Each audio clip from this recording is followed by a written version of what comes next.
If you want to see my videos early, extended, and uncut, visit patreon.com/traplawross, where you can sign up for just $2. Diddy.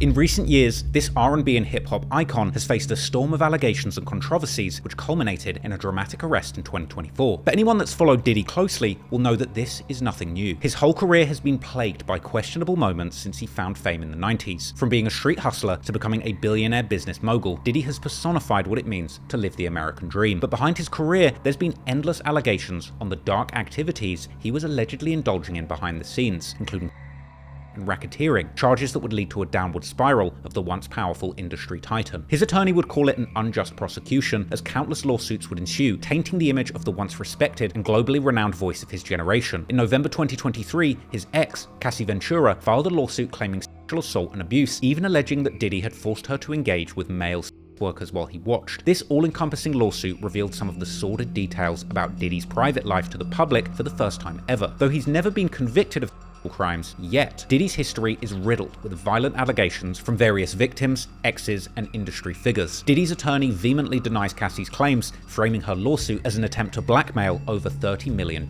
from him. And while the ex-couple reached a settlement in November last year, the wave of lawsuits didn't stop. It was only the beginning of a stream of suits and cases that continues to this day with no end in sight. As we explore Diddy's timeline of controversies, one thing is clear: his legacy will be forever altered and tainted by the drama, no matter what the jury decides. But finding himself in court is nothing new to the diddler. In fact, ever since his career started in the 90s, he's been in and out of court constantly, in a revolving door of allegations which he impeccably has managed to dodge and finesse his way out of for over 3 decades. Perhaps this case in 2024 will be the one that seals Diddy's fate and takes him off the streets for good. But in this video, we'll be exploring the dozens of times that Diddy has found himself in court to build up a picture of how this bulletproof bad boy inexplicably has managed to dodge justice time and time again in over 20 court cases, and how he shamelessly bragged about using his finances to pervert the course of justice at the expense of his accusers. But before we get to the endless court battles, to understand Diddy's journey truly, we need to go back to where it all began, exploring his early childhood and the challenges that shaped him, as well as the pivotal events that set him on a path towards fame and controversy, including the very first lawsuits that would ultimately come to define the rest of his life.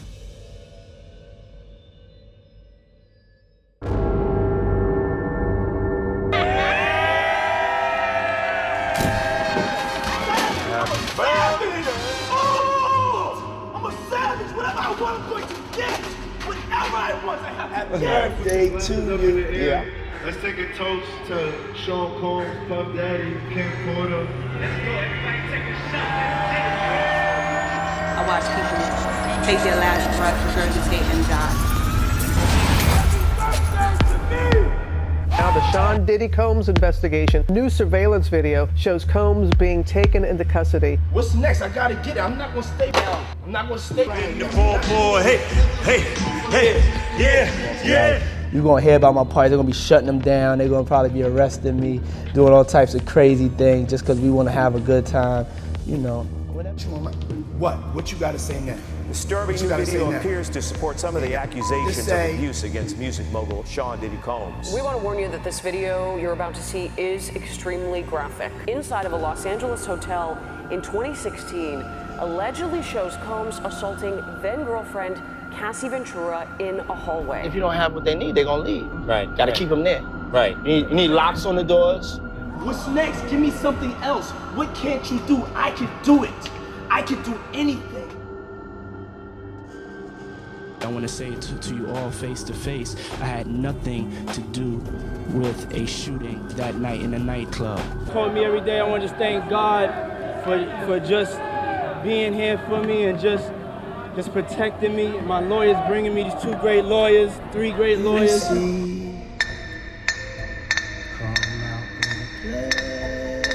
Cause you listen, 7 years ago I'd have been like, yo, did you hire somebody to kill Pac? But no, you have to do it like a journalist. Yeah, no, I mean, we wouldn't even get into nonsense like that.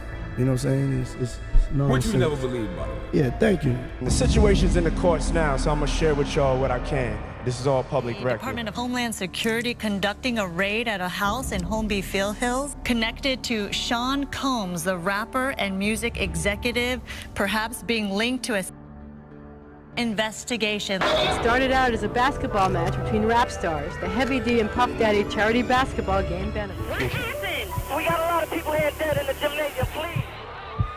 You put him on suicide watch. oh, he wanted to kill himself. Yeah. I mean, I can imagine. I mean, you feel partially responsible for 9 people dying, including a pregnant woman, which is technically 10 if you think about it. We live in a toxic world, and it's love versus hate. That's what's going on right now. Yeah. And I choose love. That's my new name, and love wins. Love wins. Let's go.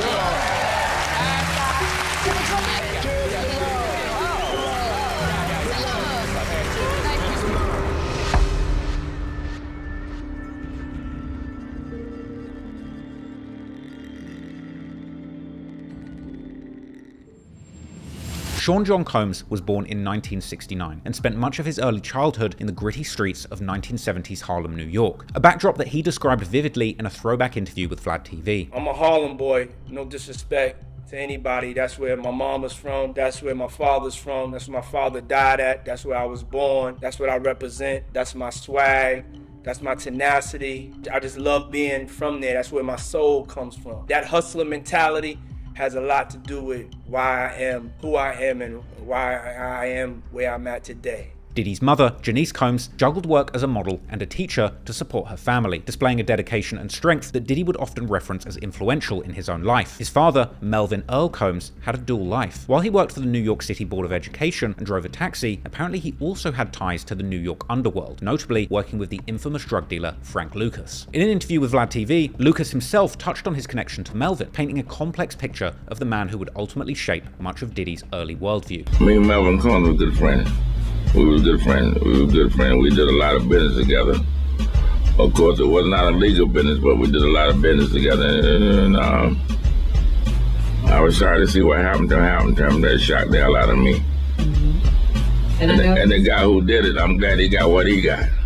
And I know Melvin used to come to your club, the turntable, a lot. Yes, he did. He come there all the time. Melvin was like a lady man. Yeah, he come there all the time. He come to my club all the time. Yes, he did. Can you say the name of your club? The Lord Price Turntable, 52nd and Broadway. In January 1972, tragedy struck when Melvin was shot and killed while sitting in his car on Central Park West during an alleged drug deal gone bad. According to detectives who had been involved in investigating Melvin's drug operation, he was known to drive around with large quantities of dope and also allegedly had $30,000 worth of cash on him the day he was killed. And while neither the drugs or cash were ever found on him when his body was discovered, it would later come out that he allegedly had owed $80,000 to what the newspaper described as the Mafia, although this likely referred to Frank Lucas's operation and not the Italian-American Cosa Nostra. Moreover, earlier in January, Combs had allegedly been arrested in his home in Yonkers, where the police would discover $75,000 worth of cocaine and $10,000 in cash, along with a stolen revolver. All these factors giving possible motives for people to take him out, but nevertheless, even after his death, a wiretap on Melvin's phone, which had also led to his arrest shortly before his murder, would ultimately take down a large drug operation worth millions. Initially, Diddy was told that his father died in a car accident, but later on, as he grew older, he sensed gaps in this story. Digging through newspaper archives, he would learn the truth that his father's death was actually connected to the drug trade. And in a video uploaded on Diddy's Revolt TV channel on YouTube, he would share how this early loss of his father had profoundly impacted him, driving him to succeed and escape the cycle of violence that claimed his father's life. My father, he was killed when I was 3 years old. I don't have like a lot of memories of my father. You know,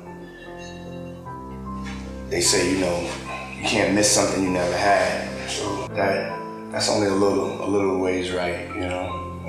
There's definitely been times as I've gotten older that I've missed my father, and you know, his presence not being there, having somebody not to ask like manly advice, and just things that you would ask your father.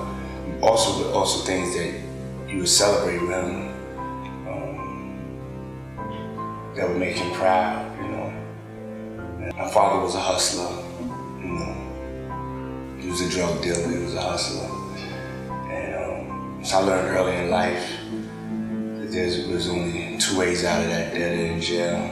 At the time, though the murder left 3-year-old Diddy and his sister, Keisha, to be raised solely by women, his mother, who would work 3 jobs to provide for the family, and his grandmother, who would take the charge in looking after the children as the family would move to her apartment in the Esplanade Gardens, a large co-op housing complex opened only 5 years earlier right on the shore of the Harlem River, which at the time was hailed as an opportunity for middle-class black New Yorkers to build wealth, but has since become another example of New York's failed affordable housing initiatives. But about 9 years after the tragic loss of his father Melvin, in 1981, Diddy and his family moved to the quieter suburbs of Mount Vernon in New York. This inner suburb, located just north of the Bronx, presented a stark contrast to the gritty environment of 80s Harlem. Mount Vernon would be a new start for his family, and Diddy would describe it as a place that broadened his horizons and exposed him to new cultures and possibilities, fostering his early ambitions. In Mount Vernon, Diddy attended Mount St. Michael Academy, an all-boys private school with a focus on discipline and academics. It was here that he developed an interest in performance arts, foreshadowing his future in the entertainment world. By his teenage years, he was already making appearances as a dancer in music videos, even performing for icons like Diana Ross, which would foreshadow the flamboyant flair that he would bring to his own music videos later on. Diddy was also athletic and would run track and play in the high school's football team, even reportedly dreaming of making it to the NFL one day, until he would unfortunately break his leg, which forced him to reconsider his career choice. After high school, Diddy pursued a business degree in Howard University in Washington, D.C., and it was during his college years that his knack for organizing events and promoting himself truly emerged. Known for throwing massive parties, Diddy quickly gained a reputation on campus. These events were monumental, drawing hundreds and later thousands of attendees, including celebrities. One of Diddy's most memorable events, according to a close friend, DJ Derek Angeletti, took place at the Masonic Temple and attracted over 4,500 people. His charisma and business-minded approach made him immensely popular, and he used his newfound connections to spread his name, even distributing business cards engraved with Puff, a nickname that he had allegedly gotten during his high school years while playing football, often puffing out his chest to make himself look bigger. Although on other occasions, he's reportedly claimed that he got the nickname from when he was a child, often huffing and puffing as a kid when he got angry. Now, these different versions of the story kind of raise a question as to whether any of them are actually true, or simply just different stories that he's told the media over the years. And as you'll learn over the course of this story, you really can't trust anything Diddy says. But it was in 1989, during his freshman year, that he reconnected with his childhood friend, rapper Dwight Myers, better known as Heavy D. Heavy D, a seasoned figure in hip-hop, had recently signed to Uptown Records in New York, and over the summer of 1989, he introduced Diddy to Uptown's founder, a flamboyant music executive named Andre Harrell. Impressed by Diddy's energy and potential, Harrell offered him an internship at Uptown Records. While still a freshman in college, Diddy began working at Uptown, quickly making a mark with his relentless work ethic and eye for talent, and in no time, he was promoted to an A&R executive, responsible for discovering and nurturing new talent. By the age of 20, Diddy was already finding extraordinary success in the music industry, reportedly playing a pivotal role in developing the R&B quartet Jodeci, changing their clothing style from the glitchy glamour of 80s pop to the gritty world of hip-hop, leading the release of their 1991 hit album Forever My Lady, which would end up selling over 8 million copies worldwide. Diddy's career trajectory had been nothing short of amazing, rising from intern to A&R with a chart-topping record under his belt in just a few years' time. But just as quickly as he would gain access to the music industry, he would also begin to face controversies. His first one, in fact, being such a major tragedy that it could have, and perhaps should have, ended his career before it truly even started.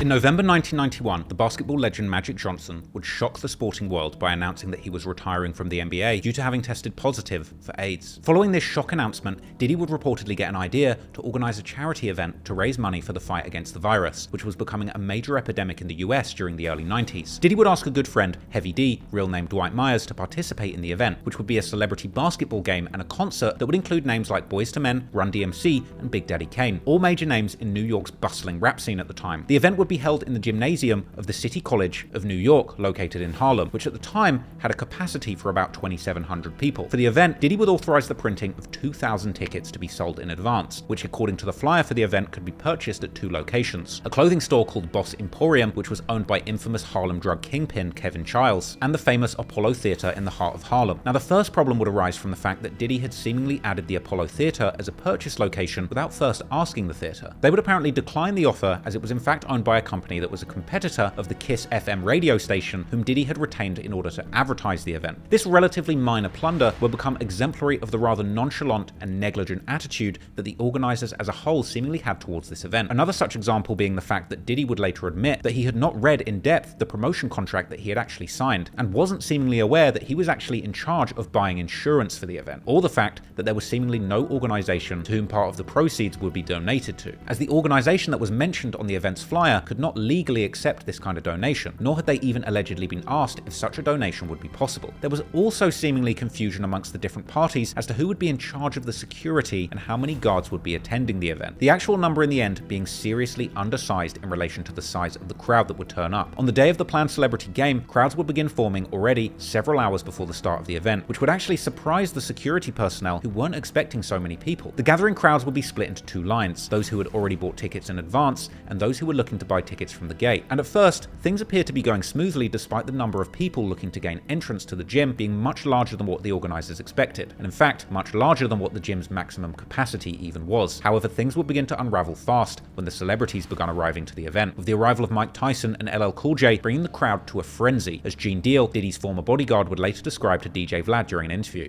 I did a walk around, so I walked around the top of the floor, went down the steps and went in the gym, and then came across the gym, and I seen that you can go up the steps and be right there at the front door. Everybody was coming in. You seen Dougie Fresh, Red Alert, they was on the mic. People started coming in and everything, it was cool. And then when LL Cool J and Mike Tyson showed up, that must have went pandemonium. The crowd would begin to push towards the entrance, soon overwhelming the security and gaining entrance to the gym. Unfortunately, as the crowd surged into the lobby and down a short staircase into the gym, at the bottom there were 4 inward opening doors that were closed. This created a deadly bottleneck where the pressure of the crowd still pushing towards the doors would soon begin to cause breathing problems to the people stuck at the bottom. And apparently, Diddy himself would actually manage to open one of these doors and would begin to pull incapacitated people onto the gym floor. Diddy would later apparently describe some of these events to a reporter, explaining that he had to overcome his initial revulsion towards a passed out man with vomit in his mouth. Diddy would apparently wipe the vomit away and begin to administer CPR, saying how he felt the person's death going inside of him. In the end, this tragic event would result in 9 people losing their lives and 29 people getting injured. A few times I thought I was going to pass out because it was hot on that staircase. You know what I'm saying? And when they closed the doors, I knew something was going down. City College was a deep experience for me. I was there, I was on the floor, I watched people take their last breath, regurgitate, and die. Okay, you said a female? Yes, a female. Of asthma? Yes, she had an asthma attack? Uh-huh. She passed out unconscious. They can't revive her.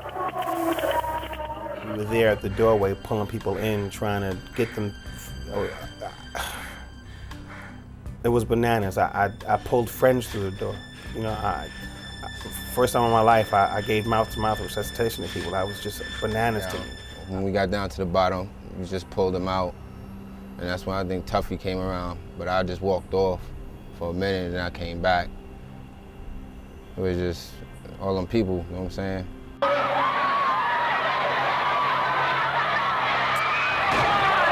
It started out as a basketball match between rap stars. The Heavy D and Puff Daddy charity basketball game benefit. What happened?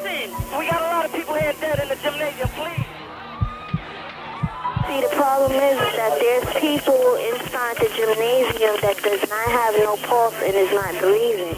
The following day, the horror of the event became front-page news all over the country. And in the coming days and weeks, the New York newspapers would make several pages-long special reports on the events that led up to this tragedy, with the headline of one of these reports asking, "Where's the money?" as the journalists weren't able to find the donation for the alleged AIDS nonprofit that was supposed to be receiving part of the event's proceeds. Also, Diddy from the beginning would be under major scrutiny, as journalists begun digging into matters like who was responsible for the undersized security detail, the oversized crowds, and the missing charity money. And they would even interview people from New York's rap promoter scene who were familiar with Diddy's past events, with one promoter describing the situation as dangerous and unruly. This would be the first time that many New Yorkers will become familiar with Diddy's face, as he and Heavy D would do their own damage control, attempting to explain how things could have gone so terribly wrong. Diddy would seemingly attempt to push the blame on the police, who had been apparently incredibly slow to respond to the events of that evening, and some had even refused to enter the gym after there were already reports of people passed out, as the gym, according to the police, was actually the city college's responsibility. One article would even point out how this tragedy had derailed Diddy's rocket-like rise to the top of the rap industry, whilst describing Diddy as a classic overachiever, not shy about stepping on other people's toes to get what he wants. In the aftermath, then New York City Mayor David Dinkins' administration would release a comprehensive 67-page report titled "A Failure of Responsibility," which would actually place blame on all of the parties involved in the tragedy, including Diddy, who the report would criticize directly for delegating all of the work to his inexperienced assistants, employing an inadequate number of security personnel, failing to inform the crowd that only those with advance tickets would actually be permitted onto the premises, and creating inappropriate marketing by mentioning a charity cause without actually making specific arrangements to donate towards such a cause. As Gene Deal would confirm to DJ Vlad, it was this incident that allegedly led to Diddy getting fired from Uptown Records, which would allegedly cause him to actually be placed on suicide watch.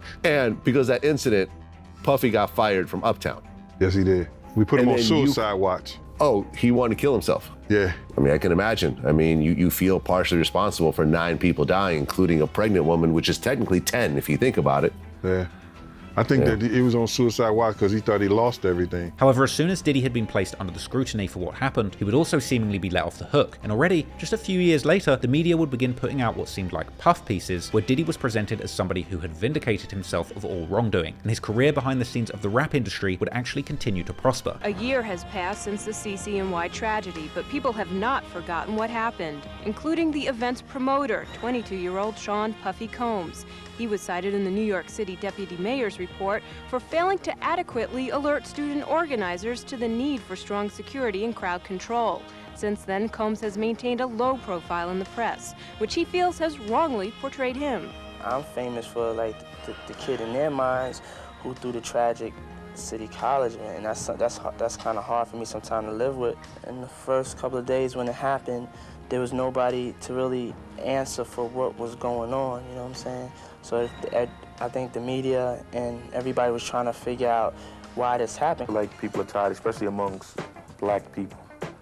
They're tired of seeing us kill each other, us go through that just the situations where lack of love for our race and for ourselves. Rapper Heavy D, who's managed by Combs and co-hosted the ill-fated event, says that Combs is a good kid who deserves all the success he's achieved in '92, despite its dismal beginning. Recently, Combs was promoted to Vice President of Artist Development at Uptown Records, started his own record label, and is the creator and executive producer behind some of R&B's top acts. But in 1999, the families of some of the victims would at least get some vindication, as the promoters of the event were actually found negligent and 50% responsible for the tragedy that unfolded, while the City College were found to be responsible for the other half, and both parties were ordered to pay for the damages to the families of the victims. However, for Diddy, who was already a millionaire at this point, paying a few $100,000 hardly seemed like a real punishment for the loss of 9 lives, and meanwhile, he would continue causing havoc in the industry. By autumn 1992, Diddy was riding high after signing his latest talent, the notorious B.I.G., aka Biggie Smalls, whose debut album Ready to Die was nearing completion, but there was a problem. Uptown's distributor MCA Records deemed the album's lyrics to be too explicit and refused to release it. Frustrated and disheartened, both Diddy and Biggie voiced their disappointment, which according to the Uptown Records founder Andre Harrell was the real issue that ultimately led to Diddy leaving Uptown Records in late 1992, as Harrell didn't want to be the one to tell the new generation what was acceptable and what was not. And the final straw for me was when MCA wanted me to not put out the Biggie Smalls album because they didn't like the subject matter, and they wanted me to tell him he's got to change his tone. And it wasn't up to me, I felt, to tell a generation what they could and could not do artistically. Determined to keep pushing forward, however, Diddy channeled his ambition into launching his own label, the now iconic Bad Boy Entertainment, in early 1993. Wasting no time, he built up an impressive lineup of artists, and by September 1994, Bad Boy had released Ready to Die. Biggie's groundbreaking album resonated deeply with hip-hop fans, solidifying itself as a rap classic and receiving perfect reviews from some of the industry's most respected outlets. This marked the beginning of a meteoric rise for Bad Boy, which quickly became one of the biggest labels in hip-hop throughout the 90s, with a roster that included Craig Mack, Biggie Smalls, Lil' Kim, and The Lox. Bad Boy amassed a catalogue of hit singles and critically acclaimed albums that would dominate the charts, and Diddy's influence extended well beyond music, establishing him as a celebrity and prominent figure in the New York social scene. But unfortunately, in the early 90s, a fierce rivalry also erupted between Death Row Records and Bad Boy Records, due to their association with two of hip-hop's biggest stars at the time, Tupac Shakur on Death Row and Biggie on Bad Boy. The rivalry between Death Row and Bad Boy escalated significantly following the tragic shooting of Jake Robles, aka Big Jake, in 1995. I'm just gonna kick a little something. Everybody wanna know why people bang, why people kill, why people do this, sell dope. And you can't just look at the individuals, because you have to look at the environment that they're set in that creates these conditions for them to have to live and do the things that they do. And so we just kicking it like that. We ain't out here essing on our chest, but it's like everybody out here want to be a tough guy, killer, a gangster, you understand? But most of the killers and gangsters I know either got all day or dead. So everybody out here just living. So, we're kicking it from that perspective. At one time they were friends, but ultimately after this, Diddy and Death Row co-founder Marion Suge Knight found themselves on opposite sides after Big Jake, Knight's friend and security guard, was killed outside an Atlanta nightclub following a confrontation with the Bad Boy entourage. The incident unfolded at the Platinum City Club, where both camps were celebrating musician Jermaine Dupri's birthday. Tensions apparently flared during that night, and later on, an argument erupted, turning the situation chaotic and ultimately leading to Big Jake being shot, with the assailant then fleeing the scene. This deepened the rift between between the two record labels and intensified the atmosphere of hostility that would plague the hip-hop community in years to come. Big Jake would pass away weeks later at an Atlanta hospital, and Diddy would deny involvement in the shooting, which Suge Knight reportedly held him responsible for. Diddy's bodyguard, Anthony Wolf Jones, would be a person of interest in the case, with multiple witnesses, including an off-duty police officer, alleging to have seen him fire the shot that killed Robles. Wolf himself would actually be killed in 2003 following an altercation with BMF founder Big Meech. According to Trey D, a rapper from Snoop Dogg's G-Funk group, the Eastsiders, the murder of Robles was the last straw in the Death Row Bad Boy beef. Well, who got killed in Death Row? I mean, obviously Tupac. Well, Jake Robles got killed. Jake Robles? Yeah. Who was that? The one that got killed at the party in Atlanta. Oh, Suge's friend? Yeah. Aha. Yeah. Were you around during that time? Jake was a good dude, yeah. Jake was a good dude. So was that like Suge's like best friend, or? He was a good friend of him. He was a very good friend. You see them together often, and I think Suge trusted him a lot. Okay. In the Jake Robles incident, they actually showed, him getting killed, and then Suge being there, and I guess Puffy was there at the club also, and Suge started blaming Puffy for the shooting. Was Jake getting killed? Was that like the straw that broke the camel's back in a way with Suge and that? It seemed to be. It seemed to be. I wasn't familiar with the details, but the party that he attended, it was a lot of industry people there. He was supposedly looking for Suge or waiting for Suge or something, and in the process, it was a flare-up between the two camps.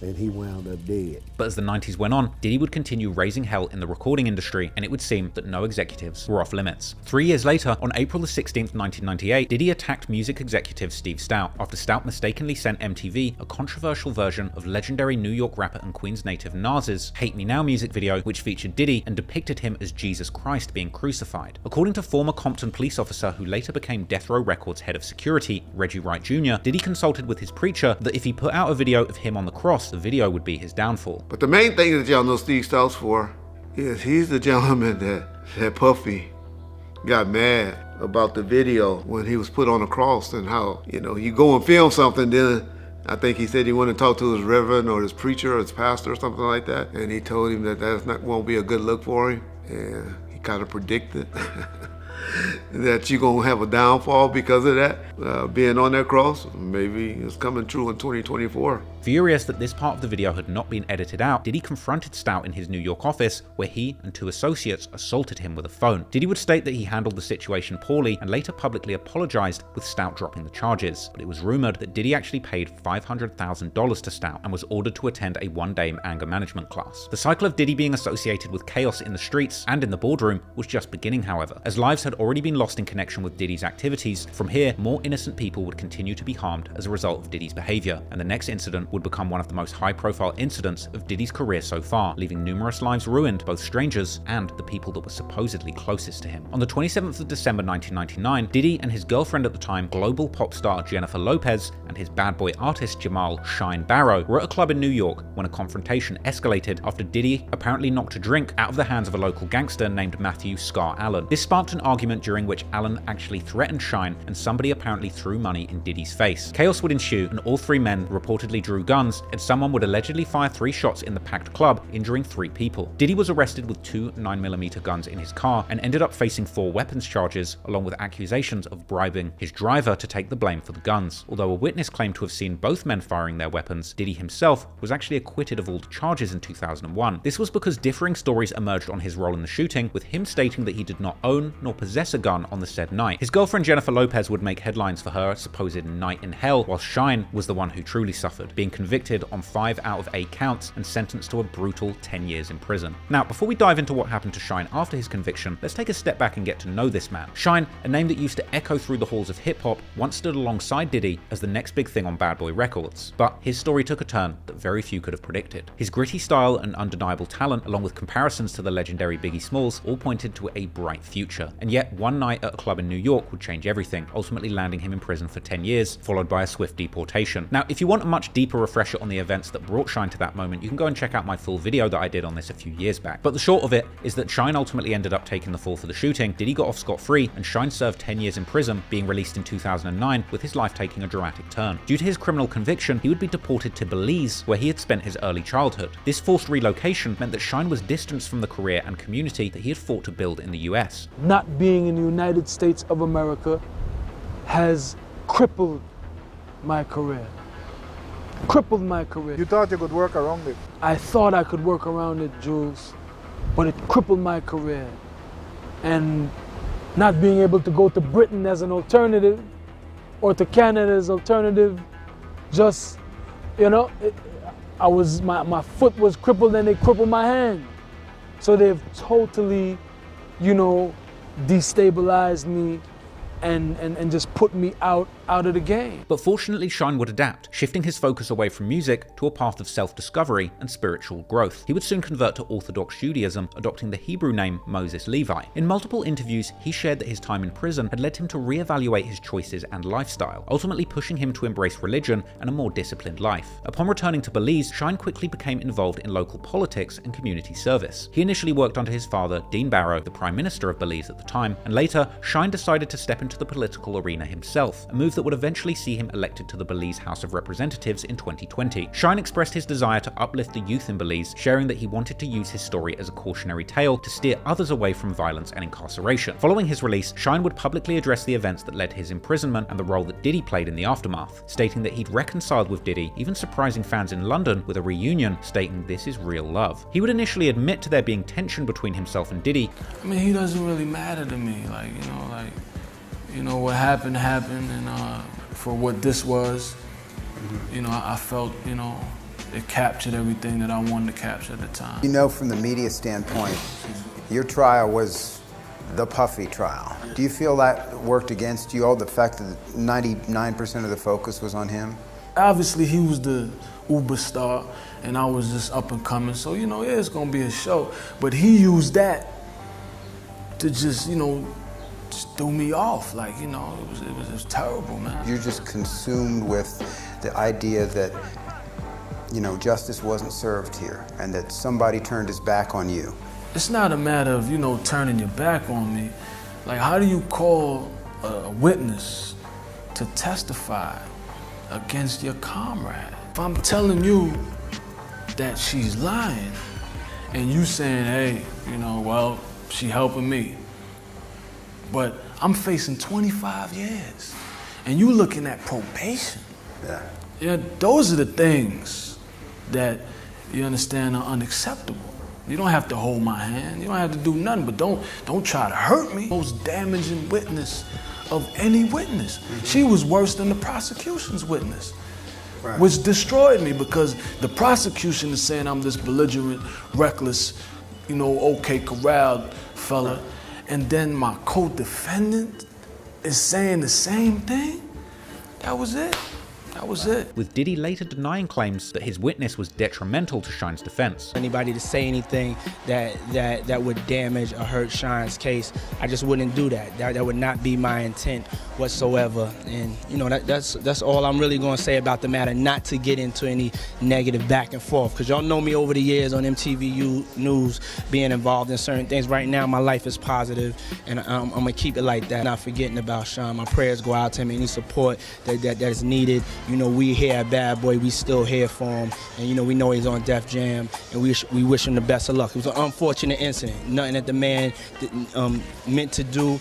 He was acting in self-defense. He didn't deserve 10 years, and that's my statement. Shine was feeling abandoned by his former mentor and friend, though his stance would eventually soften, with him expressing that he had forgiven Diddy, understanding that they both had made mistakes and that holding on to bitterness would not serve him or his mission. In a later interview on Drink Champs on Revolt in 2022, Shine reflected on his relationship with Diddy, explaining that he did not blame him now as much as he did back then, actually blaming Diddy's lawyers instead. Shine clarified that while he once harbored resentment towards Diddy, he ultimately chose to move past it, acknowledging that forgiveness was part of his personal growth. That incident. You know what happened with Diddy, with Brother Love? Mm-hmm. I don't really blame that on him now, as much as I did then, because I did go through a a stage of bitterness. You're human.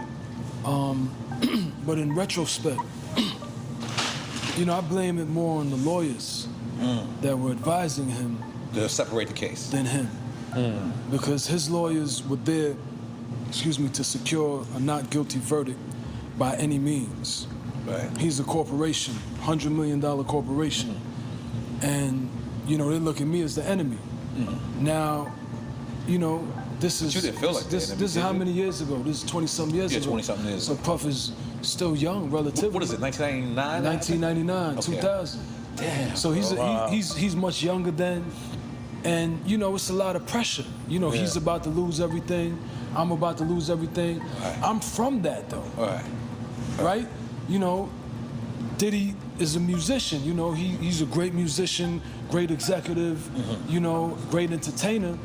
But he wasn't from that. Right. So his response shouldn't be expected to be my response.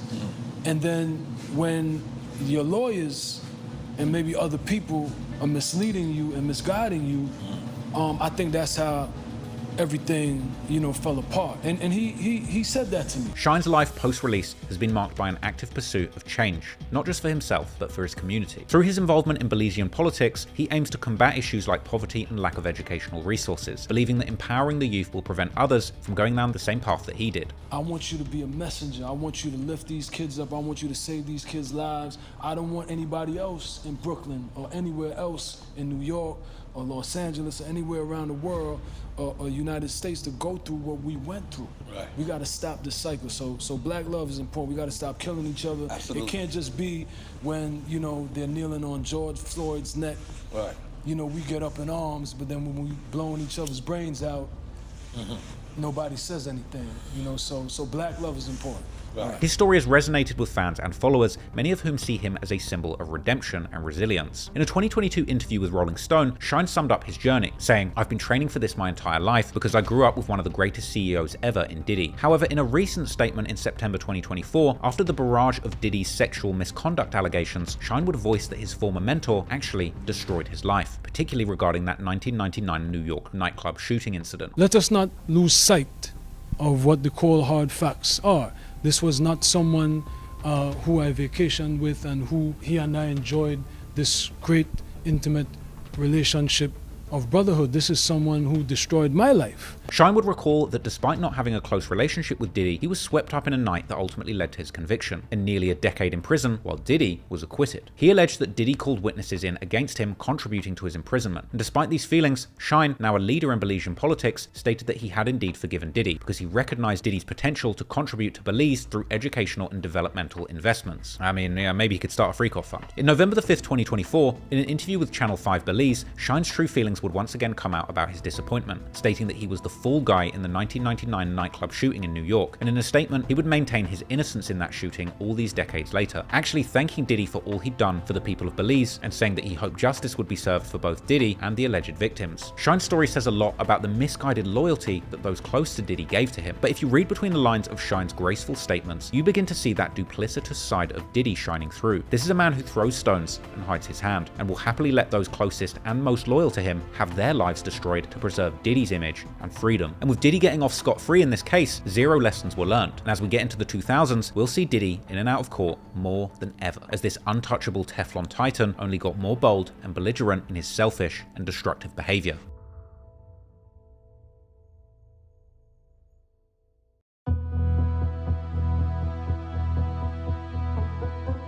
In 2001, Diddy was sued by his former driver, Wardell Fenderson, for $3 million. Fenderson alleged that Diddy had offered him $50,000 to lie to the police about a gun that was found in Diddy's car following that 1999 nightclub shooting incident that involved Diddy, his then girlfriend Jennifer Lopez, and the rapper Shine. Fenderson claimed that after the shooting, Diddy actually pressured him to falsely testify about the presence of a gun in the vehicle. And as a result, Fenderson stated that he suffered emotional distress and physical injuries from the incident. The lawsuit was settled out of court for an undisclosed amount, and this represented something of a loose end for Diddy following that Shine case. But once again, Diddy was able to pull out his checkbook and make the problem go away. And sadly, Diddy's dishonorable habits would only continue throughout the decade. On March 26, 2001, Michigan TV host Roger Mills filed a lawsuit against Diddy, accusing him of an assault that allegedly took place following a 1999 interview. Mills claimed that during an interview with WCHB-TV in Detroit, he questioned Diddy about his rumored connection to the murder of the Notorious B.I.G., a topic that apparently sparked anger. The Notorious B.I.G., born Christopher Wallace, was killed in a drive-by shooting in Los Angeles in 1997, just months after a similar incident that took the life of Tupac Shakur. According to Mills, Diddy's representative requested the tape of the interview, but when Mills refused to hand it over, Diddy's entourage allegedly attacked the host and forcibly took the tape. Diddy's team vehemently denied the claims, with the spokeswoman accusing Mills of attempting to extort the rapper. In a 2004 civil trial, a jury ultimately sided with Diddy, ruling in his favor and dismissing the allegations. In this case, it wasn't a payment that helped him avoid liability, but likely his access to a high-ticket legal team was still enabling Diddy to convert his questionable riches into bulletproof legal defenses that would allow him to avoid responsibility for anything that went down. But ironically for Diddy, it would seem that he had endless money to fight charges, but he would seemingly get stingy when it came to supporting his own family. In 2001, model Kim Porter sued Diddy for additional child support following a prolonged dispute regarding their then 3-year-old son, Christian Combs. Now, this case was actually settled, with Diddy agreeing to pay Porter a substantial 5-figure monthly sum covering Christian's education and medical expenses until he turned 21. Diddy, who had actually fathered 6 children by 4 different women, co-parented 4 of these children with Porter, including Christian and twin daughters Delilah and Jessie, and in addition to that, he would actually adopt Porter's son Quincy from a previous relationship with Albie Shaw. Diddy's other children include Justin, whose mother is Misa Hilton, and Chance, born to Sarah Chapman. His youngest daughter Love was born in 2022 to Dana Tran. Despite their on and off relationship, Diddy and Kim Porter maintained a co-parenting relationship until Porter's tragic and sudden death in 2019 from pneumonia. Now, rumors have swirled for years questioning the circumstances of Kim Porter's death, amid rumors that she was planning to release a tell-all book exposing Diddy. And while we may never know whether or not there was more dark activities going on behind the scenes of Kim and Diddy's relationship, it would seem that, as always, just before Diddy's due to be exposed to a downfall, things would always seem to just miraculously work out in his favor. And as the decade progressed, Diddy would continue to catch cases and finesse his way out of tight spots at the very last minute. In May 2002, North Carolina resident Cedric Bobby Lemon sued Diddy, alleging that while working as a limousine driver, he wore an identification badge that permitted him to stand backstage during a concert by Mary J. Blige in June 1995. Now, Diddy was Blige's manager at the time, and according to the lawsuit, as Blige's set ended, 2 bodyguards attempted to clear the backstage area in order to escort Blige out of the venue. These 2 would then allegedly punch Lemon in the head, kick him in the back, and break his right ankle. The lawsuit stated that Combs was negligent because he failed to properly train these bodyguards. Initially, in 2002, a judge had entered a default judgment against Diddy for $2.45 million because he failed to answer the allegations in Lemon's lawsuit. But these damages were later reduced to $450,000, and in 2004, the $450K lawsuit judgment was actually vacated after the North Carolina Court of Appeals ruled that Lemon's case didn't meet the standards of a default judgment. Diddy and Lemon would then settle out of court in 2006 for an undisclosed amount. Now, it's important to note that Lemon had earlier brought the first action in July 1996 against several defendants, including the 2 bodyguards and their employer, Steve Lucas Management. That action resulted in judgment against Steve Lucas Management, but Lemon had also brought a second action in May 1999 against Mary J. Blige, which had then been settled out of court. Since the case was settled out of court, we might never know exactly what happened definitively, but by this point, it's not hard to imagine Diddy making use of his hired goons to inflict serious bodily harm on somebody who doesn't do exactly what he wants. And it would appear that Diddy was still just as ruthless in the boardroom as he was in backstage confrontations. In 2003, former Bad Boy Entertainment executive Kirk Burrows filed a $25 million lawsuit against Diddy and attorney Kenneth Meiselas, with Bad Boy Entertainment also named as defendant for using intimidation tactics back in 1996. Burrows claimed that Diddy and Meiselas had allegedly threatened him with a baseball bat, forcing him to sign over his rights to company stock, making him the victim of an extortion and racketeering scheme carried out by Diddy. Burrows, who had been fired from Bad Boy Entertainment in 1997, claimed that in 1993 he was promised a 25% ownership stake in Bad Boy, which he would later be forced to relinquish in 1996 under threats of violence, something that he would actually explain in detail in an interview with the Art of Dialogue channel. I had 25% of the company.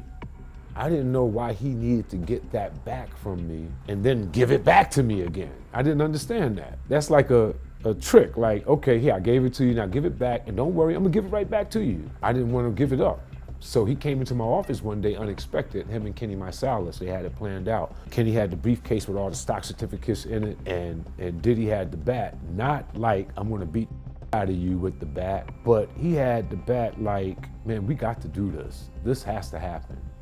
I didn't feel I was gonna get beat down in that office, in all honesty. I got people that could jump out of the shadows in a minute. I wasn't threatened by him. What I was messed up over was the fact that I started this company with you from day zero, and now the one solid thing that you told me I had, you want to take that back and do a return to me on that at this critical time that we're renegotiating and getting a step up on the contract. When he told me it was about all of that renegotiating and that I should trust, I did, begrudgingly, angry, upset. It wasn't right. I did it. He got the stock back. I went on, tried to get over that, kept doing my job, doing what I had to do, delivering everything. And once again, I was caught up in the job. I forgot all about it. And next thing you know, we had the snafu. I was fired.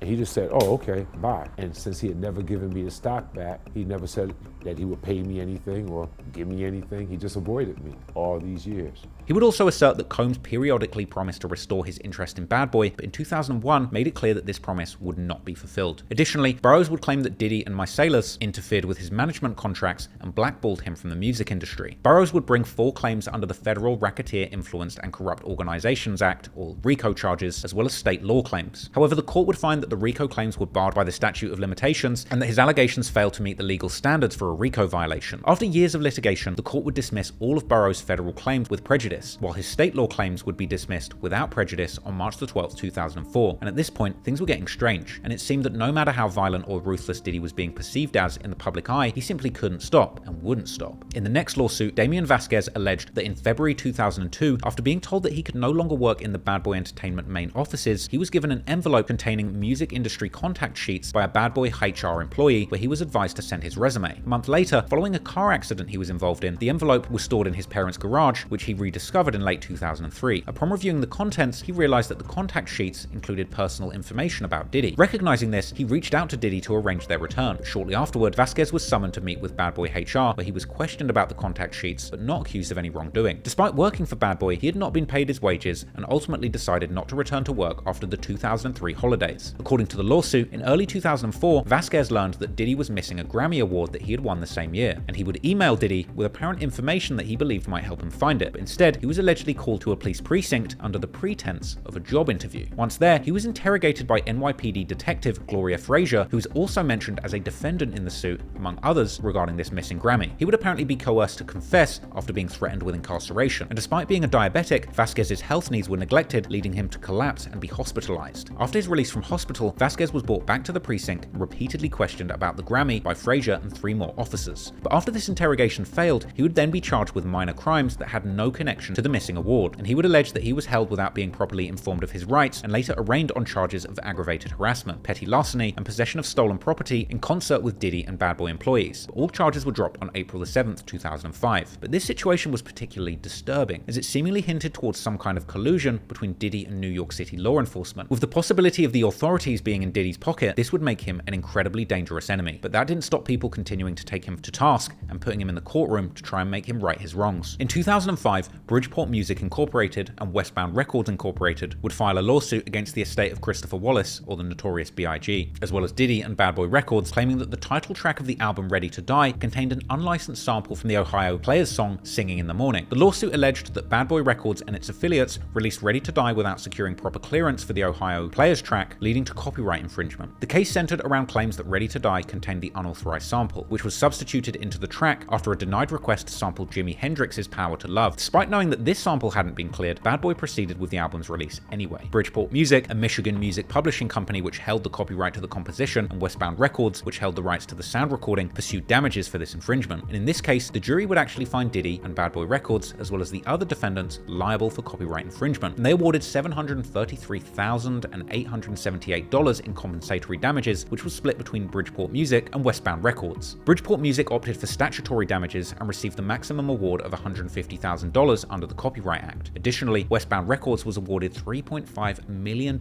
in punitive damages due to the willful nature of this infringement. Perhaps this was one of the few cases where Diddy was unable to buy or intimidate his way out of things. However, as a multi-millionaire and future billionaire, Diddy probably saw something like this as trivial as a speeding ticket. But blood was now in the water, and it would seem that at least large corporations organizations were not afraid of taking Diddy to court and trying to get a piece of his pockets. Also in 2005, Diddy and publishing giant Random House reached a settlement after a dispute over an incomplete memoir. Diddy had reportedly been given a $300,000 advance in 1999 to write the book, but he never delivered the manuscript. And as a result, the planned memoir was scrapped and the legal matter was settled out of court. Perhaps with all of the rumors of various tell-all books on Diddy circulating, he didn't fancy confronting his own past and attempting to put his story out there to the public. But once again, it shows that Diddy is not necessarily someone who can be trusted to stick to their obligations in relationships or business, and this would be a trend that continued to get exposed in lawsuit after lawsuit. In 2007, former consultant James Sabatino, who's currently incarcerated over a string of criminal fraud cases racked up over years, actually sued Diddy for $19 million, claiming that Diddy had failed to pay him in full for a 1994 recording by the notorious B.I.G. made in Miami. Sabatino alleged that he was owed money for the unreleased material, but that lawsuit was dismissed in 2009. Now separately, Sabatino actually found himself at the center of a major scandal in 2008 when a fraudulent story connected to both Diddy and the late Tupac Shakur was published by the Los Angeles Times. Sabatino had apparently fed the paper fake FBI documents claiming to link Diddy to the attempted murder of Tupac in 1994. And insanely, the paper actually published these documents without any oversight, publicly implicating Diddy in Shakur's 1994 shooting. This mistake would actually force the paper to issue a public retraction after these claims were proven to be fabricated. However, as time's gone on, more and more people have seemingly analyzed the alleged connection between Diddy and the tragic fate of Tupac Shakur. Since the arrest of one of the alleged killers of Tupac, Keefe D, it's looking more and more likely that Diddy might actually end up finally being implicated in this murder officially. But in the meantime, Diddy would continue on for decades with his debaucherous behavior. In 2007, Gerard Reignitzer sued Diddy, alleging that Diddy had assaulted him outside of a Hollywood nightclub. Reignitzer claimed that the altercation occurred after he approached Diddy, who was speaking to his girlfriend. And according to the lawsuit, Diddy actually punched the man in the face, causing him to fly backwards several feet and allegedly pushed the girlfriend as well. Diddy's lawyer actually dismissed these claims as fabricated, calling it another example of an opportunist trying to exploit Diddy's celebrity status. The lawsuit was settled in 2008, once again for an undisclosed amount, but once again, it's chilling to see Diddy try and brand his accusers as opportunists when he's seemingly the biggest opportunist out here, taking every opportunity to assault,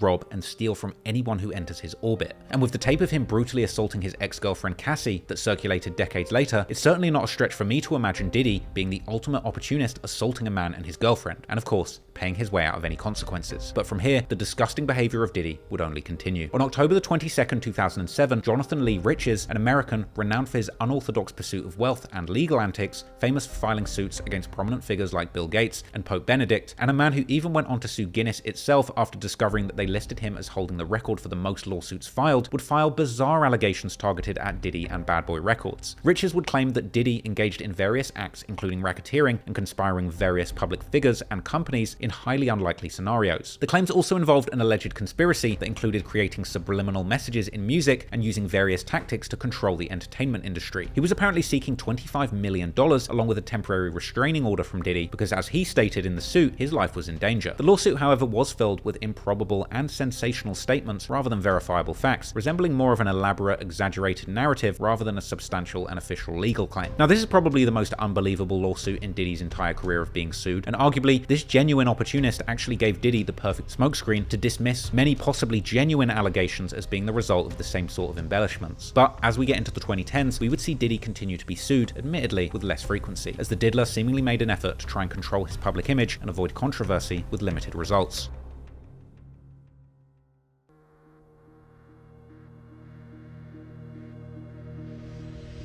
In 2010, former Bad Boy Records executive Francesca Sparrow filed a $12 million lawsuit against Diddy, alleging age discrimination and wrongful termination. Sparrow, who had worked with Diddy for years, claimed that she was fired because of her age and disability following a 2008 hip surgery. At the time of the lawsuit, Sparrow was 51 years old and argued that their professional relationship had deteriorated due to her age and health issues. Diddy's legal team denied the accusations, but the lawsuit was once again ultimately settled in 2011 for an undisclosed amount. Now, Diddy doesn't strike me as somebody who looks out for those around him, and the harsh reality appears to be that this is a man who uses people up and discards them as soon as they're no longer useful. And it seems that for Diddy, the world revolves around him, and he extends very little empathy to those working with or close to him. But ironically, despite this deranged creep chasing that celebrity lifestyle, this short-tempered man-child still can't seem to process his emotions when the predictable aspects of his celebrity life played out in front of him. In 2011, paparazzo Gustavo Garces filed a lawsuit against Diddy, claiming that Diddy's bodyguards assaulted him on New Year's Eve whilst he was trying to take a photo of the rapper outside the Dream Hotel in Miami. Garces alleged that the bodyguards used excessive force during the incident. This lawsuit was settled in 2017, with Garces agreeing to receive $35,000 in exchange for releasing Diddy and his bodyguards and their insurance company from further liability. By this point, we're building up a profile of Diddy as a pretty pathetic and short-tempered individual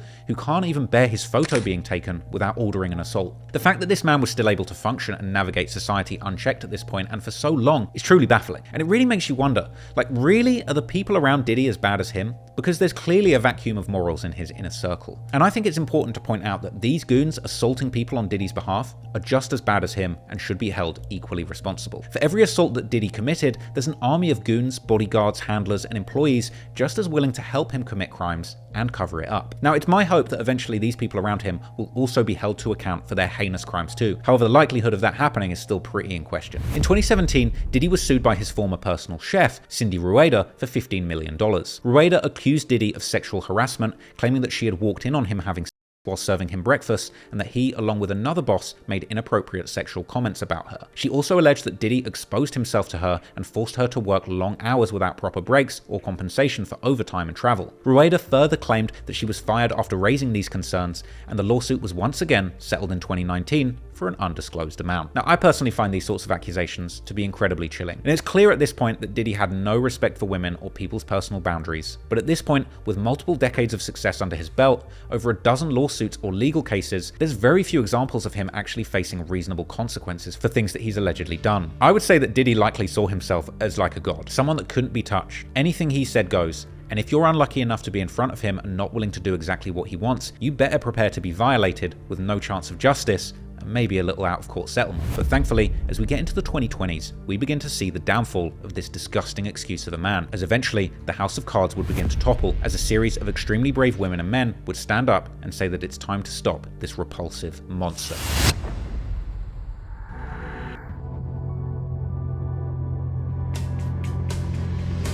In 2022, Diddy was sued by Raven Wales Walden, a former nanny who alleged wrongful termination after disclosing her pregnancy in 2020. Wales Walden, who claimed to be a niece of Diddy's late ex-partner Kim Porter, said that she was fired due to pregnancy discrimination. In response, Diddy denied both the claim that Wales Walden was Porter's niece and that any discrimination took place. A spokesperson for Diddy called the lawsuit a meritless shakedown to extort money from Mr. Combs. The case was dropped by the former nanny in April 2024, and this case itself wasn't really a significant step towards the downfall of Diddy, but it once again shows that this is a man who has zero regard for others, their situation, or his legal obligations to look out for them. Once again, Diddy seems like the kind of guy that if he finds you to no longer be of use to serve him, he will discard you like a piece of trash. But thankfully, soon as the dominoes begun to topple, Diddy would go head to head with a partner in one of his most lucrative business ventures, with the ultimate result being an incredible L that saw Diddy lose everything that he had worked for years. On May 31st, 2023, Diddy filed a lawsuit against Diageo, a major British multinational in the alcoholic beverage industry. With over 200 brands, including Johnnie Walker, Guinness, Patron, and Smirnoff, Diageo stands as one of the world's leading giants in the liquor industry. This lawsuit, actually coming from Diddy, would accuse Diageo of racial discrimination, claiming that the company had failed to fulfill commitments within their long-standing partnership. This began in 2007 when Diddy partnered to promote the Ciroc vodka brand, and their partnership would expand in 2014 to include De Leon tequila. Ciroc vodka had made its debut in 2003, crafted by a French entrepreneur, John Sebastian Robiquet, who brought in a deep-rooted family expertise in wine and spirits to the new venture.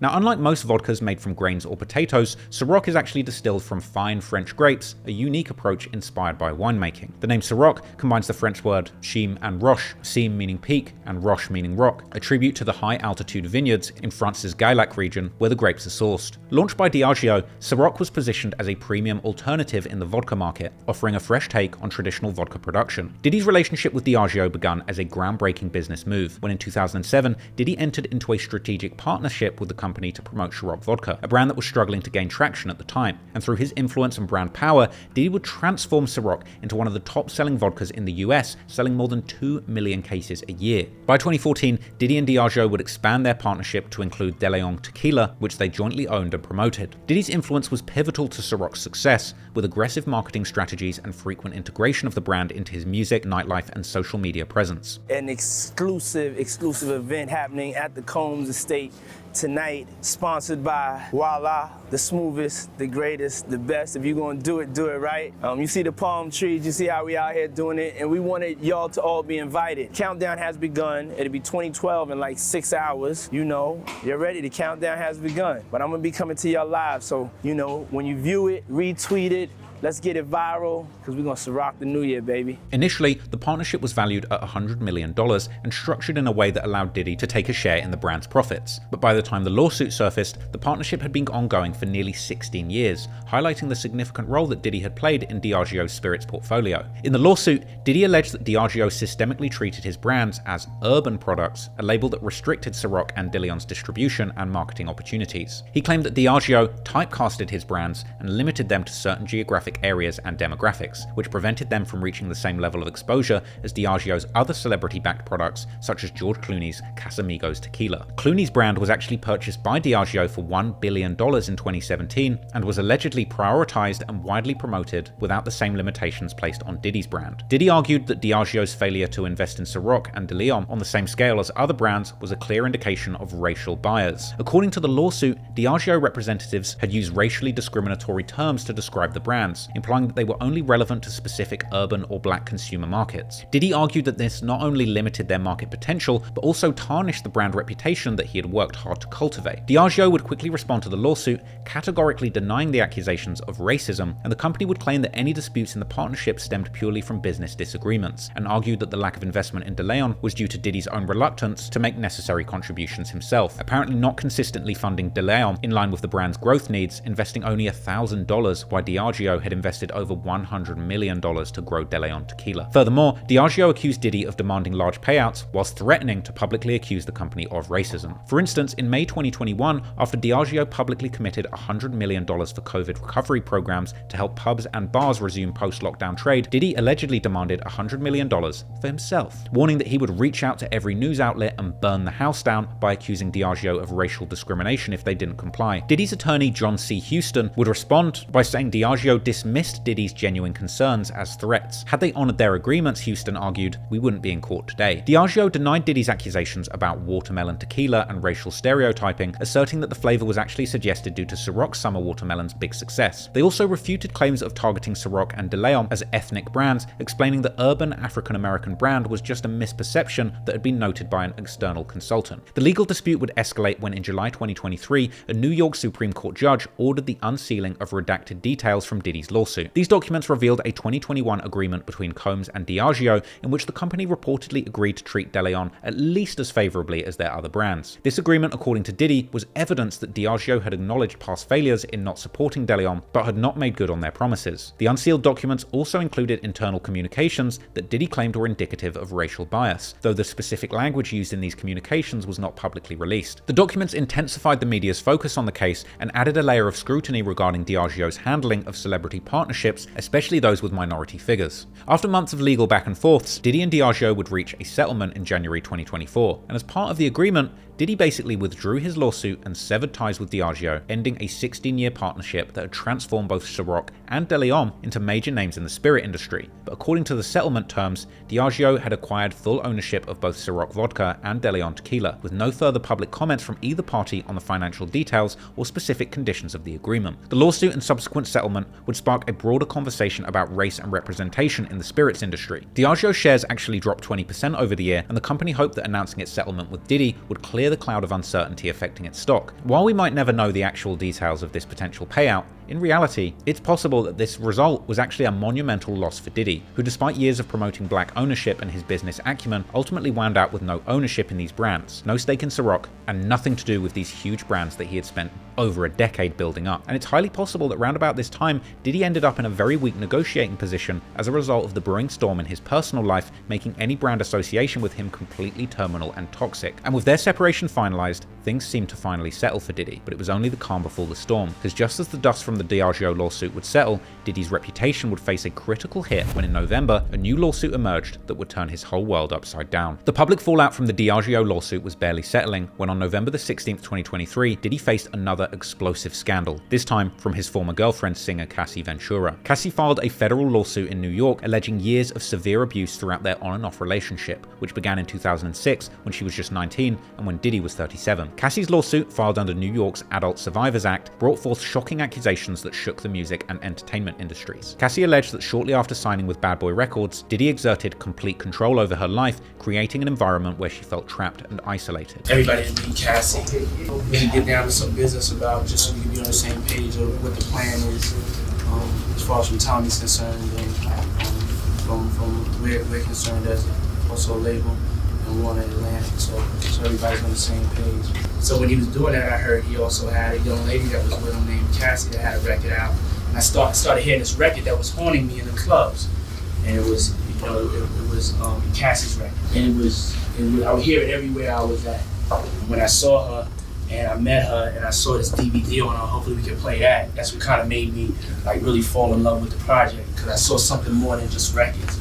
I saw something that there was a personality there. There was something that, you know, the whole world could fall in love with. Cassie claimed that Diddy not only controlled her career, but also restricted her personal life, ensuring that she was wholly dependent on him and unable to break free from his influence. Cassie's account described Diddy's influence as suffocating, painting a picture of a power dynamic where she felt there was no escape. In her lawsuit, Cassie detailed a history of physical, sexual and emotional abuse that spanned nearly a decade. The most severe of these allegations included an incident in 2018 where she claimed that Diddy actually raped her. She described this event as the culmination of years of intimidation and manipulation, alleging that Diddy used his power and influence to repeatedly harm her without any fear of consequence. Cassie further alleged that Diddy pressured her into engaging in sexual acts with male escorts while he watched, often under the influence of drugs or alcohol. Cassie described how Diddy coerced her into these encounters, sometimes drugging her beforehand and allowing her to disassociate from these encounters and leaving her unable to fully consent or resist. This pattern of manipulation, Cassie argued, was Diddy's method of asserting control and further isolating her from any support network. One particularly notable accusation involved Diddy's alleged interference with her relationship with rapper Kid Cudi. According to Cassie, when she expressed interest in pursuing a relationship with Cudi, Diddy grew so jealous and livid, he retaliated by orchestrating the blowing up of Cudi's car. And Kid Cudi, through a representative, would later confirm that his car had indeed been destroyed in an incident that aligned with Cassie's timeline and accusations. Diddy's response to the lawsuit was swift, adamant. He vehemently denied all accusations, claiming that Cassie had attempted to extort him for $30 million before filing the suit. His legal team framed the lawsuit as a calculated attempt to smear his reputation and extort a financial settlement and commit blatant blackmail. Despite Diddy's defense, the allegations swiftly attracted intense media scrutiny, leading fans and critics alike to question his public image and past. But in a surprising turn, Diddy and Cassie would reach a settlement just one day after the lawsuit's filing. The terms were undisclosed, but Cassie requested a dismissal of the case with prejudice, meaning that she would not be able to refile her claims. Diddy's lawyer emphasized that the settlement did not imply guilt, while Cassie stated that the settlement allowed her some level of control over a deeply personal and traumatic chapter in her life. Cassie's lawsuit, though quickly settled, was pivotal as it opened the door for even more allegations against Diddy. Her case put a spotlight on Diddy's alleged history of abuse, prompting others to come forward. By the time Cassie's case concluded, it had set off a chain reaction, inspiring a wave of public statements and additional lawsuits that scrutinized Diddy's past relationships and professional conduct. Legal experts noted that her lawsuit, filed under the Adult Survivors Act, could serve as a catalyst for other survivors who had been silenced by time constraints under previous statutes of limitations. Diddy would post on Instagram denying the sexual misconduct allegations that had started to come out, vowing to fight the allegations and clear his name. But just months after Cassie's explosive lawsuit, the case took a disturbing turn when video evidence surfaced, adding weight to her allegations. On May the 17th, 2024, CNN released footage showing Diddy violently assaulting Cassie in a hotel hallway in Los Angeles. The video shows Diddy chasing Cassie down a hallway, cornering her as she tries to get away, and in the graphic footage, he can be seen hitting and kicking her as she lays defenseless on the ground. At one point, Diddy attempts to drag her by the shirt, forcefully pulling her across the floor as she struggles. Captured in March 2016, the video was a haunting visual confirmation of the abuse that Cassie had described in her lawsuit. The footage quickly went viral, shocking the public and intensifying scrutiny on Diddy's past actions and the dynamics of their former relationship. This brutal brutal scene mirrored the allegations that Cassie made in her November lawsuit, where she described a similar assault that left her with a black eye. The release of the video footage brought an unsettling, real-life dimension to her accusations, shifting the narrative away from hearsay to the stark reality that we all saw in that video. Just 2 days after the footage went public, Cassie took to Instagram to address the video, and in a heartfelt post,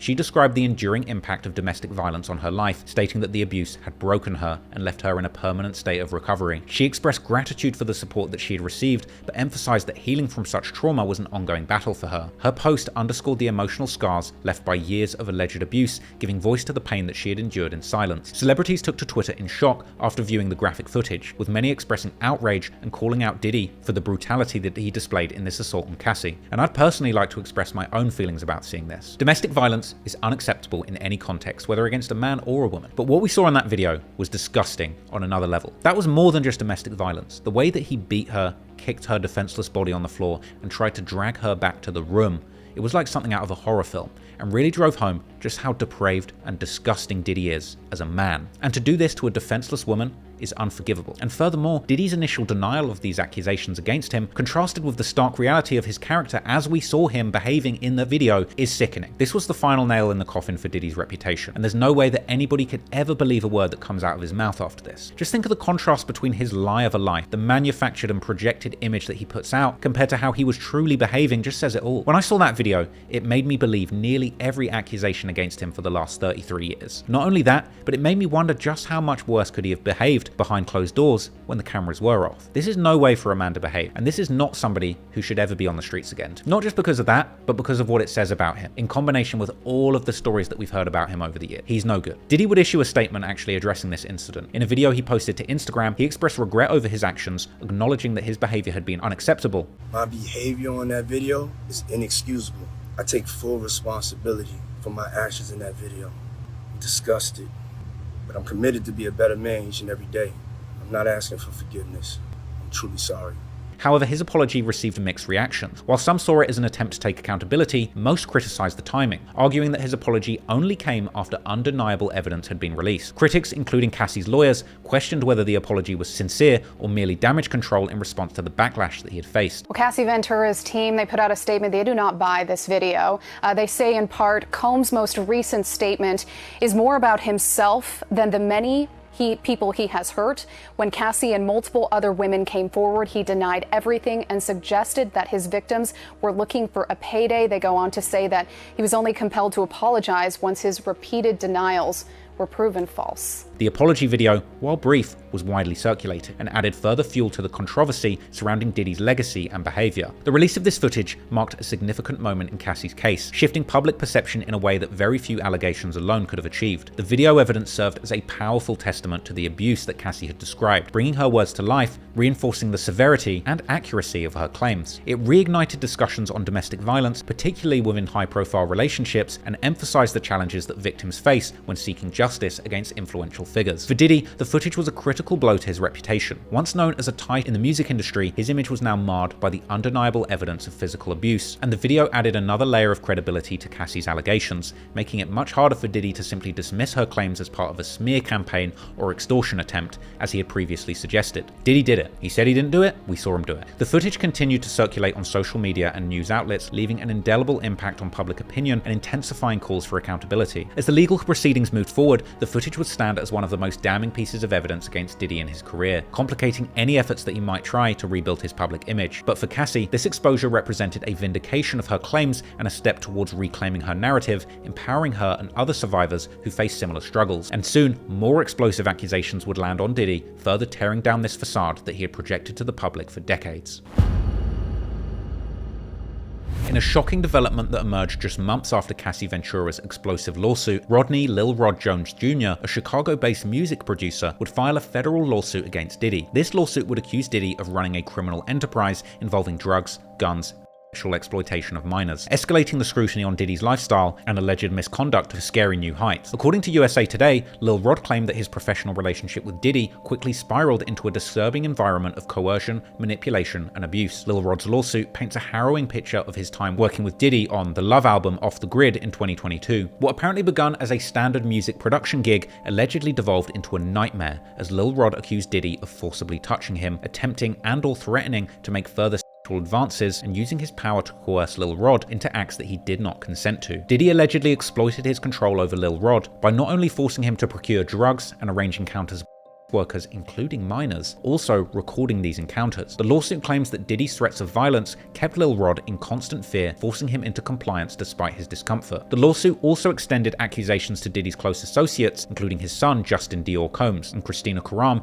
Diddy's chief of staff at Combs Global Enterprises. Lil Rod alleged that Justin and Christina actively participated in what he described as a venture where they solicited sex workers, some even being underage, and provided women with Deleon liquor laced with ecstasy before subjecting them to degrading acts in Diddy's presence. This alleged criminal enterprise involved multiple members of Diddy's circle, each tasked with roles designed to serve Diddy's purported desires. According to Lil Rod, Stevie J, a Grammy Award-winning producer and longtime associate of Bad Boy Records, was also involved. The lawsuit claims that Diddy exploited Lil Rod's admiration for Stevie J to groom him, even sharing a video that allegedly showed Stevie J in an explicit act with another man. This manipulation, according to the lawsuit, was part of Diddy's coercive tactics to maintain control over Lil Rod. One particularly disturbing allegation in Lil Rod's lawsuit involved an encounter on Thanksgiving Day 2022 at Diddy's Miami residence. Lil Rod claimed that Diddy, while intoxicated, offered him cocaine which he declined before heading to the restroom. While in the restroom, a cousin of Young Miami, who is Diddy's ex-girlfriend, allegedly entered and began groping Lil Rod, performing oral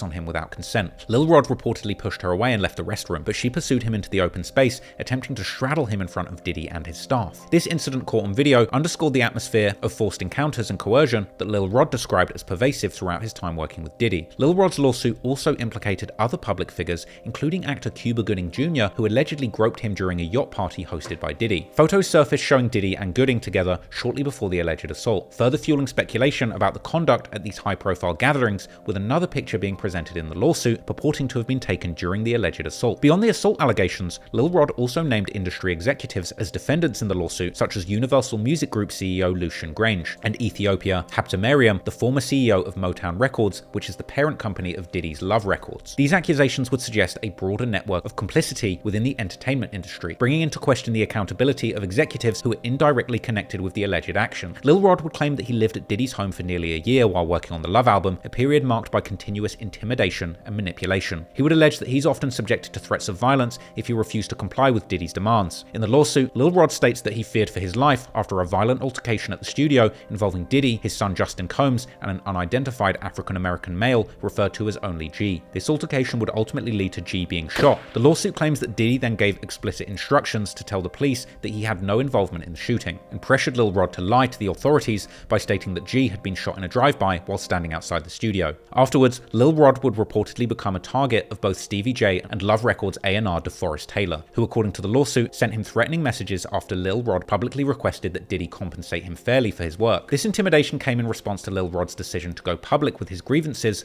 calling on Diddy to do the right thing and pay him. Moreover, in the lawsuit, Lil Rod claims that he was forced to watch as Diddy displayed his guns and bragged about getting away with shooting people. This actually led to Diddy apparently admitting that he was responsible for the shooting in the nightclub that got Shine 10 years in prison, as we covered earlier in this video. Diddy allegedly used these stories to further intimidate Lil Rod, reinforcing a sense of power that left him feeling trapped. The lawsuit went into extensive detail about the roles of other members of Diddy's circle in maintaining this alleged criminal enterprise. Stevie J, allegedly responsible for recruiting sex workers and participating in freak-offs. Justin Combs, allegedly soliciting prostitutes and underage girls while also participating in Diddy's gatherings. Brendan Paul, accused of serving as Diddy's mule and handling drugs and firearms. Frankie Santella, allegedly assisted Brendan by carrying cash for gun and drug transactions. Moy Bourne, allegedly hired sex workers and attended freak-offs with Diddy. Christina Coram, likened to the role of Ghislaine Maxwell in the operation, facilitating arrangements and acting as the central coordinator. Jose Cruz, Diddy's IT specialist, who allegedly recorded incriminating acts while maintaining a low digital profile to avoid detection. Lil Rod would further explain that speaking out against Diddy had severely impacted his financial stability, leaving him without a reliable source of income and struggling to cover his monthly expenses. He expressed how the decision to pursue justice had led to what he feels is an industry-wide blackballing, isolating him professionally and causing significant emotional distress, including prolonged periods of suicidal thoughts. Music, he shared, has been his only lifeline. Lil Rod would state that he had a completed album ready for release, but he lacked the financial means to market or distribute it. He noted that industry figures appeared reluctant to associate with him, likely due to the legal controversies surrounding Diddy, uploading a GoFundMe video explaining his plight. I apologize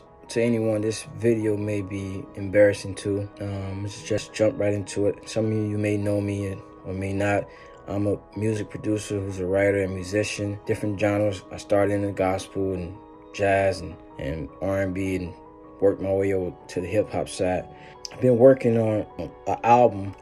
I took a year off straight working on this album. That album is the Love album, Off the Grid by Diddy. And it's Grammy nominated right now as we speak. I should be celebrating, but the truth is I'm not. Taking this album on has required so much time, months and at a time, 16 hours to 24 hours a day. Sometimes, Diddy will request certain works to be done and tell us don't go to sleep until it's done. And the truth is we'll be up for days trying to accomplish that. I've tried to get my business straight with them on this album, but the truth is they're not playing fair. They hit me on below the belt on so many situations, just dealing with this. It's the contract that they give me and the offer that they gave me was just disgusting.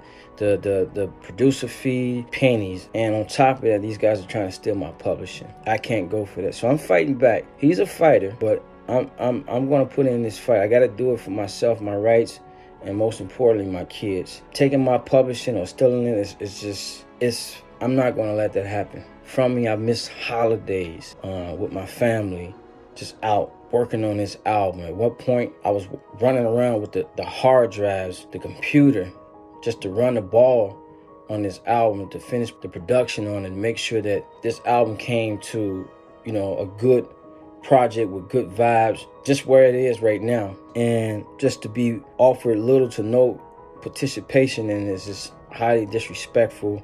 I won't be that guy 20, 30 years from now looking back saying, I wish I'd done this. I'm going to do this now. Doing this situation is not easy. Taking Puff to court, suing him is not easy. I don't have the monies that it's going to take to fight him in court. So I'm just asking, if you're in support, please. The link is in my bio to my GoFundMe. The money will go towards my attorney fees and to just make sure I'm keeping my head above water during the process. I really appreciate this.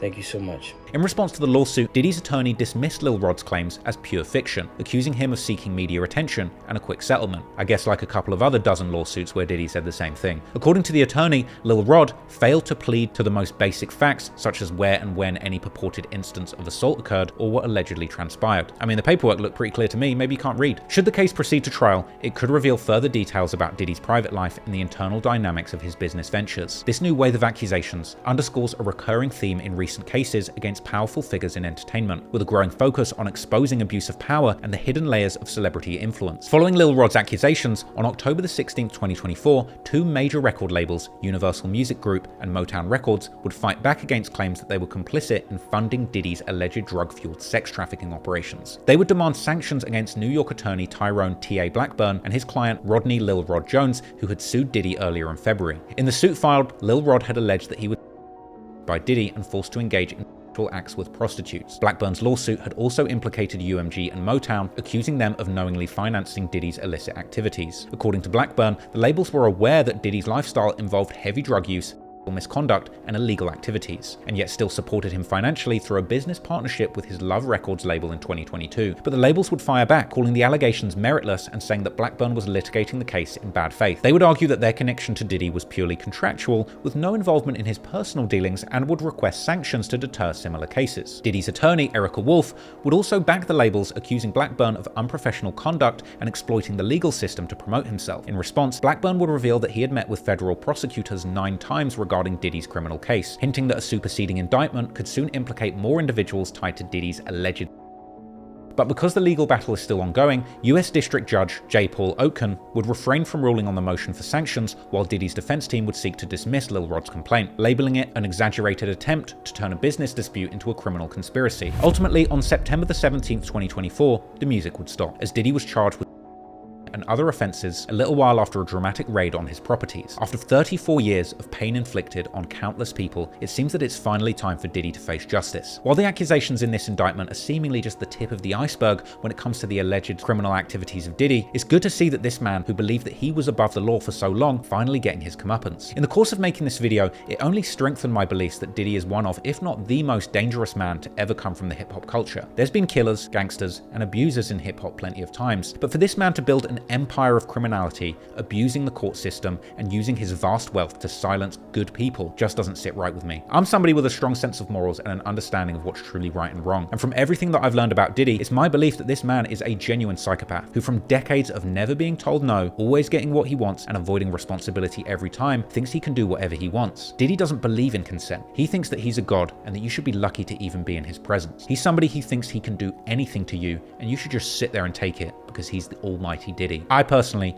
think he's an absolutely abhorrent person. His image and legacy is completely tarnished, and he's likely to go down as hip-hop's Harvey Weinstein. After everything he's achieved, all the hit records, all the money he's made, all of the alcohol, cheap clothes, and other junk businesses that he's hocked, he will ultimately be remembered for being an abuser, a snake, a creep. And I honestly hope that he spends the rest of his life in prison. Because really, a world without Diddy on the streets is a safer and better world for everyone in it. I hope you found this video interesting. If you want to see more about Diddy, let me know in the comments. And if this video does well, I'll be back with a couple more exposés on Diddy. We'll be following the case closely, and when more facts come out, I'll be sure to bring you a full breakdown. But until then, my thoughts and prayers are with the victims and the families that suffered at the hands of Diddy for decades. Puff? Diddy? P. Diddy? Welcome to my home. There he is. Why'd you move to LA? Oh, for the kids, the family, the weather. All lies will be exposed, that's all. And anyone who takes that the wrong way, know why they take it the wrong way. Justin, you ever seen the movie 48 Hours? Right now, he's having 48 hours with Diddy, him and his boy. You know, where we hanging out and what we doing, we can't really disclose. But for the next 48 hours, he's with me, and we gonna go full, buck full crazy. Going crazy. Crazy. There are some new lawsuits accusing Sean Diddy Combs of sexually assaulting two boys, one of them very young. Related to music mogul Sean Diddy Combs, major new allegations today of sexual assault and exploitation by Combs, who say they were minors when they were allegedly assaulted by the music star.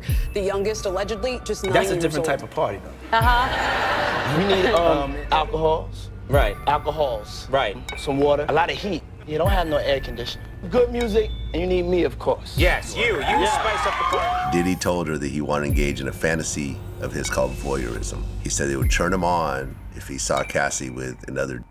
He allegedly forced her to engage in sex with male sex workers while he would. Basically, he would tell me what to do with Cassie. I had like 15 encounters, and I heard a lot of business, because what they would do is Sean talks a lot on the phone and on the TV with speakers and stuff, and I was like a slave, okay? For them, that's what I was. There are many That's dirty all. secrets. He says that his team has collected pictures, video, and that the allegations include violent assault or facilitated with a controlled substance, dissemination of video recordings, and sexual abuse of minors.